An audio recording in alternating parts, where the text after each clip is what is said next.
YCP కీలక నేత మాజీ ఎమ్మెల్యే వల్లభనేని వంశీకి బిగ్ షాక్ అయితే దక్కింది. సత్యవర్ధన్ కిడ్నాప్ కేసులో ఎస్సీ ఎస్టీ కోర్టు ఆయనకు బెయిల్ మంజూరు చేసింది.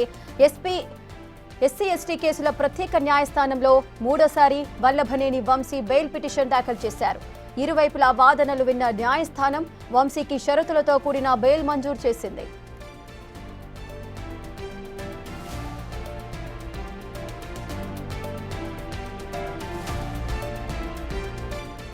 రైటిక వంశీకి షరతులతో కూడిన బెయిల్ మంజూరు చేసింది ఎస్సీ ఎస్టీ న్యాయస్థానం. వైసీపీ కీలక నేత అయినటువంటి మాజీ ఎమ్మెల్యే వల్లభనేని వంశీకి బిగ్ రిలీఫ్ దక్కినట్టే చెప్పుకోవచ్చు. సత్యవర్ధన్ కిడ్నాప్ కేసులో ఆయనకు ఎస్సీ ఎస్టీ కోర్టు ఆయనకైతే బెయిల్ మంజూరు చేయడం జరిగింది. ఎస్సీ ఎస్టీ కేసుల ప్రత్యేక న్యాయస్థానంలో మూడోసారి వల్లభనేని వంశీ బెయిల్ పిటిషన్ అయితే దాఖలు చేశారు. 2 సార్లు కూడా దాఖలు చేసినప్పటికీ కూడా న్యాయస్థానం ఎటువంటి బెయిల్ కూడా ఇవ్వలేదు, నిరాకరించింది. ఇక మూడోసారి వల్లభనేని వంశీ బెయిల్ పిటిషన్ దాఖలు చేశారు. ఈ నేపథ్యంలో బెయిల్ అయితే మంజూరు చేసినట్లుగా సమాచారం ఉంది. ఇక ఇరువైపులా వాదనలు విన్న న్యాయస్థానం అయితే వంశీకి కొన్ని కండిషన్స్ తో కూడిన బెయిల్ అయితే మంజూరు చేసింది.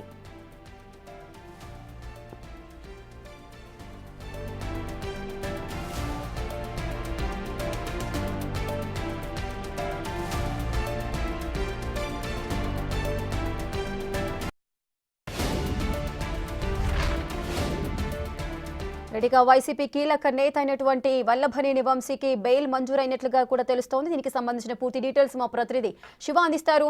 శివ, వల్లభనేని వంశీకి బెయిల్ మంజూరు చేసింది ఎస్సీ ఎస్టీ న్యాయస్థానము. సో ఎటువంటి కండిషన్స్ అప్లై అంటున్నారు?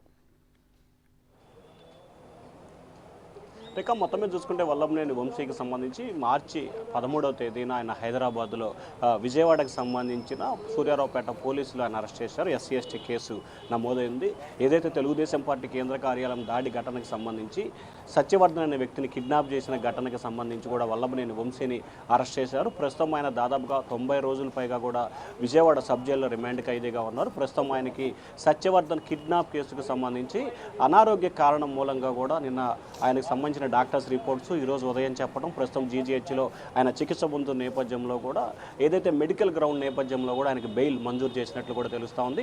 ఇప్పటికే ఆయనపై 4 పీటీ వారెంట్ల కింద కేసు నమోదయ్యారు. 4 పీటీ వారెంట్లకు సంబంధించి 2 విజయవాడ న్యాయస్థానంలో, 1 గన్నవరం కోర్టులో, మరొకటి హైకోర్టులో ఆయనకు 4 బెయిల్ మంజూరైన పరిస్థితి కనిపించింది. దాంతోపాటుగా ప్రస్తుతం ఆయనకు సంబంధించి ఒక కేసులో ఈరోజు బెయిల్ మంజూరైన పరిస్థితి కనిపించింది. ఇక తెలుగుదేశం పార్టీ గన్నవరం నియోజకవర్గం కార్యాలయం దాడి ఘటనకు సంబంధించి కూడా ప్రస్తుతం ఆయన కేసు సిఐడి న్యాయస్థానంలో పెండింగ్ ఉంది.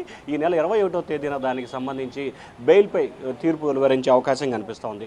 వాస్తవానికి సత్యవర్ధన్ కిడ్నాప్ కేసులో వల్లభనేని వంశీతో పాటు తెలుగుదేశం పార్టీ కార్యాలయం దాడికి పాల్పడ్డ మిగిలిన 4గురికి కూడా 50,000 రూపాయలు వ్యక్తిగత పూచీకత్తు, 2 షూరిటీ బాండ్లను ఏర్పాటు చేస్తూ విచారణకి పూర్తి స్థాయిలో సహకరించాలని చెప్పి కూడా ఎస్సీ ఎస్టీ న్యాయస్థానం తన తీర్పులో వెలువరించింది. అలాగే విచారణకు పూర్తి స్థాయిలో సహకరించాలి, సాక్షులని ఎక్కడా కూడా ప్రభావితం చేయకూడదు అనే వాటికి సంబంధించి పూర్తి స్థాయిలో తన తీర్పునైతే వెలువరించింది. అయితే వల్లభనేని వంశీకి ఈ కేసులో సత్యవర్ధన్ కిడ్నాప్ కేసుకు సంబంధించి బెయిల్ మంజూరైనప్పటికీ కానీ ఇంకా ఆయన జైల్లో ఉండాల్సిన పరిస్థితి కనిపిస్తోంది. ఎందుకంటే తెలుగుదేశం పార్టీ కార్యాలయం దాడి ఘటనకు సంబంధించి ఆయన ఇంకా బెయిల్ మంజూరు అవ్వాల్సిన పరిస్థితి కనిపిస్తోంది. దాంతోపాటుగా మరొక 11 కేసులు ఆయనపై నమోదైన పరిస్థితి ఉంది. సో ఈ 11 కేసులకు సంబంధించి ఈ 4-5 రోజుల కాలంలో పీటీ వారెంట్ కనుక దాఖలు చేస్తే దానిలో కూడా ఆయన రిమాండ్ తీసుకునే అవకాశం కనిపిస్తూ ఉంది.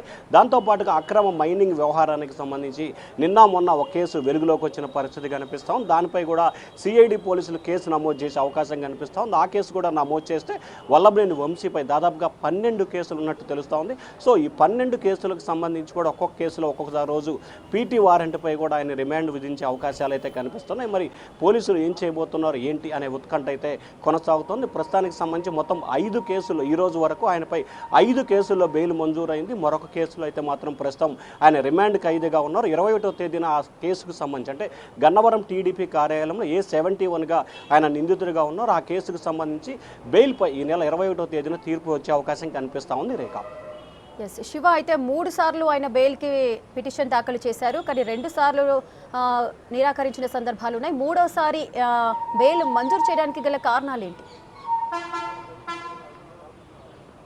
అంటే ప్రధానంగా చూసుకుంటే ఎస్సీ ఎస్టీ న్యాయస్థానానికి సంబంధించి కూడా అలాగే ఎస్సీ ఎస్టీ కేసుకు సంబంధించి 90 రోజుల వరకు బెయిల్ వచ్చే అవకాశం కనిపించదు. అలాగే 90 రోజులు ఈ కేసులో నిన్న సాయంకాలమే విజయవాడకు సంబంధించిన ఎస్సీ ఎస్టీ న్యాయస్థానంలో రిమాండ్ ఏదైతే ఛార్జ్ షీట్ను దాఖలు చేయడం జరిగింది. గతంలో రిమాండ్ రిపోర్ట్ చేశారు, నిన్న సాయంకాలం ఛార్జ్ షీట్ దాఖలు చేశారు. సాధారణంగా ఒక కేసుకు సంబంధించి ఛార్జ్ షీట్ దాఖలు చేస్తే ఛార్జ్ షీట్ దాఖలు చేసిన వారం నుంచి 10 రోజుల్లోపు ఖచ్చితంగా బెయిల్ వచ్చే అవకాశం కనిపిస్తోంది.